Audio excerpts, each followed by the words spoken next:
Mustafizur Rahman IPL আবারও খেলবে। মুস্তাফিজুর রহমানকে আইপিএল এর বিসিসিআই আবার তাকে চাইছে। কথা হলো যেটা আমরা খাবো তাটা খাবো ঠিকই, কিন্তু গুলোয় ফেলেই খাবো। কিন্তু এবার বাংলাদেশের বিসিবি অন্য পথে হাঁটছে। বিসিবি অতটা পরিমাণে সহজ সরল না যে তাদেরকে অপমান করে আবার তাদেরকে কাছেই যাইতে হবে। ভারতীয় বিসিসিআই বাংলাদেশের বিসিসিবিকে পেয়েছেন মুস্তাফিজুর রহমানকে, কিন্তু মুস্তাফিজুর রহমানকে বিসিসিআই পুরো না করে দিয়েছে। কারণ যেখানে আমার দেশের প্লেয়ার একবার অপমান হয়েছে সেখানে বারবার কিভাবে যায়। আবার ভারতীয় বিসিসিআই বুঝতে পারে না যে আমাদের বাংলাদেশে একজন মুস্তাফিজকে নিষিদ্ধ করার কারণে এত দূর গড়াতে পারে। এখন তারা হারে হারে টের পাচ্ছে মুস্তাফিজুর রহমান কি জিনিস। যেই আমাদের বাংলাদেশে বিসিসিআই যে বলছে ইন্টারন্যাশনাল ম্যাচ খেলা ঝুঁকিপূর্ণ, যে জায়গায় আমাদের মুস্তাফিজুর রহমানের কোনো নিরাপত্তা নেই সেখানে ইন্টারন্যাশনাল ম্যাচ খেলা পুরো বিলাসিতা। সেই জন্য তারাও এখন লড়েচড়ে বসছে যে এই কথা বলছে আমাদের বাংলাদেশি প্লেয়াররা যখন খেলতে যাবে তাদের দেশে, এখন তারা আবার মুস্তাফিজুর রহমানকে চায় তাদের দলে খেলার জন্য এবং রাষ্ট্রীয় নিরাপত্তা দেবে আগের চেয়ে অনেক বেশি। শেষ পর্যন্ত এই কথা রইল যে বিসিবি মুস্তাফিজুর রহমানকে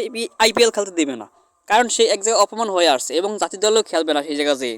আপনার ধারণা কি ঠিক হয়েছে বিসিবির এই কারণে?